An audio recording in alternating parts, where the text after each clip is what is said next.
ยิงกันเข้ามาระวังแก้วบอลบอลแก้วระวังทหารเพลงสะล้วนเด็ดกับนั่งตะไคร้ลูกใต้ลาดินแดนเดนโซเพลงสะล้วนเขตหุ่น30 บาท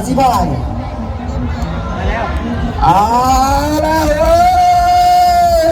สายเวลาที่มาเสร็จตั้งแต่เราเคยคู่สิงห์สระเลยปีก่อนตั้งแต่168พาบุญมาเข้าสนามคู่ทีประจันสนามเมืองสระระวังแก้วมังกรยโลสีแดงรัตนชัยไก่สมัครเขตโยนาตันสีฟ้า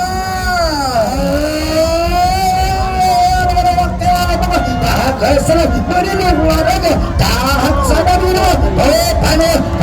ก็เต้นเลยตาสวยกันตัวนี้ไม่ก็สนเพื่อนมันเสียไปเลยตามไปตามไปตามไปตามคุกกี้ซูซีมันนี่มันนี่ใครจะไปมันนี่ใครจะไปตาแล้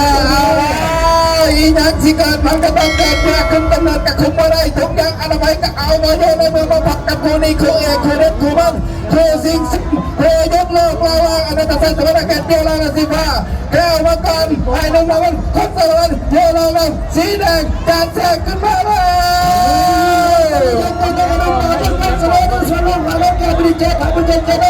ที่วันนี้ก็มาเป็นอะไรเป็นเจ้าเสือหลักที่จะต้องขยันสักให้ได้สนามสนามมาเป็นอะไรไม่รู้จะไม่ไปเจอได้หรือเปล่าติดตามสนามพี่น้องที่ได้พี่น้องเราติดตามเราวัดเตะมัน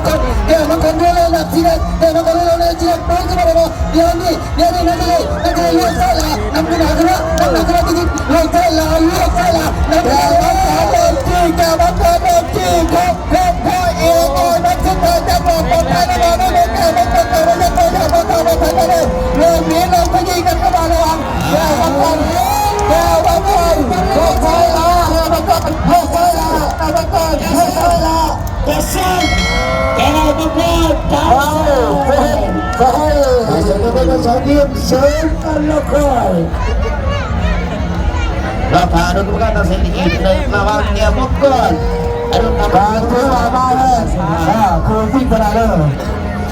ยังพี่น้องยังพี่น้องเราจะฝึกซ้อมสี่แพ้แต่สุดท้ายทำการเก็บติดเก็บใจ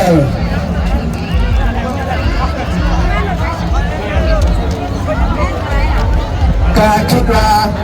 เราวิ่งเป้าหมายคือชิงชนะเลยว่าเทวันสวรรค์เขียนเท่านี้กันพระดังเพื่ออดีตไหลบอลาบางคนก็ตัดสินกันว่ารู้แล้วว่าไปสนามมานี่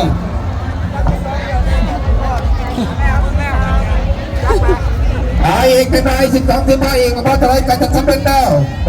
12 ทีมไทยสารวัตรเสีย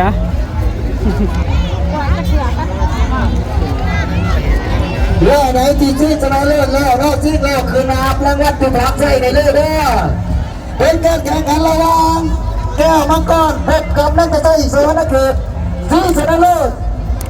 ที่ชนะเลิศได้รางวัลที่1ได้แก่นั่นก็ได้จากสวรรค์เขตได้รางวัลที่1ไปขอเสียอีกทีนึงครับที่ว่าเสียคนจากนักเตะเลยหักซ้ายจับได้เทวัน